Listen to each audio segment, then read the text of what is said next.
यह पूर्व और पश्चिम के दो संप्रदायों के बीच एक विशेष बैठक है। इस समय पश्चिमी साधक और पूर्वी साधक एक साथ इकट्ठा हो रहे हैं। उनका केवल एक ही उद्देश्य है, वह है लड़के के शरीर में बसे दुष्ट आत्मा को एक साथ बाहर निकालना। वे पहले एक दूसरे को तुच्छ समझते थे, लेकिन अब लड़के के शरीर में बसी शक्तिशाली दुष्ट आत्मा को भगाने के लिए वे एक साथ खड़े होते हैं और आत्मा को भगाने के लिए एक साथ जादू का उपयोग करते हैं। साधक का शिष्य पहले पारंपरिक जादू का उपयोग करता है, लड़के के शरीर पर लगी धूल को लगातार साफ करने के लिए, जो दुष्ट आत्मा का प्रतीक प्रतीत होता है। फिर साधक एक जादुई उपकरण पकड़ता है और देवता का रूप धारण करना शुरू करता है। उसके मुंह में मंत्र होते हैं। साथ ही वह देवताओं को चढ़ावे के लिए इस्तेमाल किए गए मुर्गे, बतख और मछली के मांस को समुद्र में फेंक देता है। दूसरी ओर साधक लड़के को भी समुद्र तक ले जाता है, लगातार अपने मुंह से मंत्र और सूत्रों का जाप करता हुआ, और देवताओं की शक्ति का उपयोग करके उस लड़के के शरीर को धोने की कोशिश करता है जो दुष्ट आत्मा से पीड़ित है, ताकि दुष्ट आत्मा उसके शरीर को छोड़ने के लिए मजबूर हो जाए। पूर्व और पश्चिम के दो संप्रदायों के बीच सहयोग लड़के के शरीर में बसी दुष्ट आत्मा को एक बड़ा खतरा महसूस कराता है। वह तुरंत जाग जाता है और एक खतरनाक मुस्कान दिखाता है।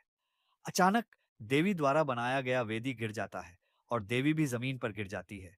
इस तरह पूर्व और पश्चिम की संयुक्त आत्मा भगाने की कार्रवाई अंत में विफल हो जाती है। लेकिन क्यों मई हार नहीं मानती। वह लड़के को ताओवादी संप्रदाय के पास ले जाती है और चर्च के पवित्र स्थान का उपयोग करने की कोशिश करती है, लड़के के शरीर में बसी दुष्ट आत्मा को दबाने के लिए। सहायक की मदद से क्योमई लड़के को बिस्तर से बांध देती है और बिस्तर के चारों ओर एक घेरा बनाने के लिए मोटे नमक का छिड़काव करती है, ताकि दुष्ट आत्मा भाग न सके। फिर देवी जलाए गए जादुई उपकरण को जल्दी से क्योमई को सौंप देती है और उसे आत्मा भगाने में सहायता करती है। फिर जब सहायक लगातार मंत्रों का जाप कर रहा होता है, क्योमई जलाए गए क्रॉस को लड़के की छाती पर रख देती है। उस पल लड़के का पूरा शरीर जोरों से कांपने लगता है और फिर वह संघर्ष करने लगता है। इसी क्षण एक अजीब हवा गुजरती है और मोमबत्ती अचानक बुझ जाती है, और यहां तक कि फोन भी अचानक बंद हो जाता है। जब सहायक अंत में अपनी शक्ति वापस पाता है, क्यों मई को पता चलता है कि जो फोन देवता का गाना बजाने वाला था, अब सामान्य रूप से काम नहीं कर रहा है। हालांकि अब पीछे मुड़ने का कोई रास्ता नहीं था, और क्यों मई मोमबत्ती को फिर से जलाती है और आत्मा भगाने में लगी रहती है। जैसे जैसे बिस्तर पर लेटा लड़का और अधिक कांपने लगता है, पूरा कमरा भी उसके साथ हिलने लगता है और मेज पर रखे जादुई उपकरण एक के बाद एक गिरने लगते हैं। दुष्ट आत्मा को इतना शक्तिशाली देखकर क्यूमी जल्दबाजी में बाल्टी में भरा सारा पवित्र पानी लड़के पर उड़ेल देती है। पवित्र पानी के प्रभाव से लड़का धीरे धीरे शांत हो जाता है, लेकिन क्यूमी जानती है कि दुष्ट आत्मा को पूरी तरह से नहीं भगाया गया है। फिलहाल एकमात्र तरीका उसका नाम जानना है, ताकि उसे वापस नरक में भेजा जा सके। लेकिन क्यों मई चाहे जितना भी दबाव डाले, दुष्ट आत्मा अपना नाम बताने को तैयार नहीं होता, और यहां तक कि क्यों मई का मजाक उड़ाता है, कहता है कि उसके पास और समय नहीं है और वह फिर कभी सूरज नहीं देख पाएगा। जब क्यों मई असहाय महसूस कर रही होती है, कमरे के बाहर से अचानक ढोल की आवाज आती है। यह भगवान का महान शिष्य निकला। वह क्याओ मई की मदद के लिए आया, दुष्ट आत्मा को भगाने के लिए। जैसे ही ड्रम की थाप लयबद्ध होकर बजने लगी, दुष्ट आत्मा ने अचानक दर्द महसूस किया।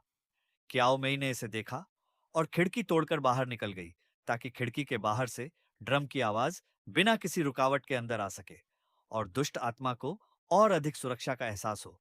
फिर क्याओ मई ने बाकी बचा हुआ सारा पवित्र जल दुष्ट आत्मा पर डाल दिया।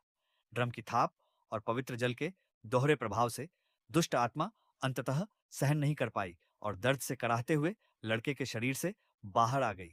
धीरे धीरे लड़के के ऊपर तैरते हुए ये एक काले छाया के रूप में इकट्ठा हो गई। इस समय दुष्ट आत्मा अभी भी अंतिम संघर्ष कर रही थी। पूरा दृश्य तेज हवाओं से भर गया। भगवान का महान शिष्य भी हवा में एक कदम बढ़ाया और लड़खड़ा गया, लेकिन उसने फिर भी हिम्मत नहीं हारी और तेज हवाओं में जोर जोर से ड्रम बजाता रहा।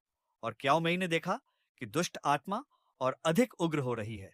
जल्दबाजी में वह दुष्ट आत्मा के कान के पास आई। उसने धीमी आवाज में उससे कहा कि वह उसे अपने शरीर में सील करना चाहती है।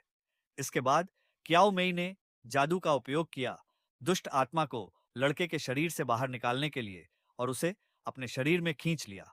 शायद इस क्रमिक कार्रवाई के कारण एक विशाल ऊर्जा उत्पन्न हुई। बॉयलर रूम अचानक विस्फोट हो गया।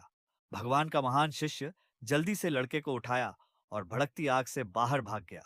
क्याओ मेई ने जल्दी से सहायक को बताया कि वह लड़के को नजदीकी चर्च ले जाए और घंटी बजाए।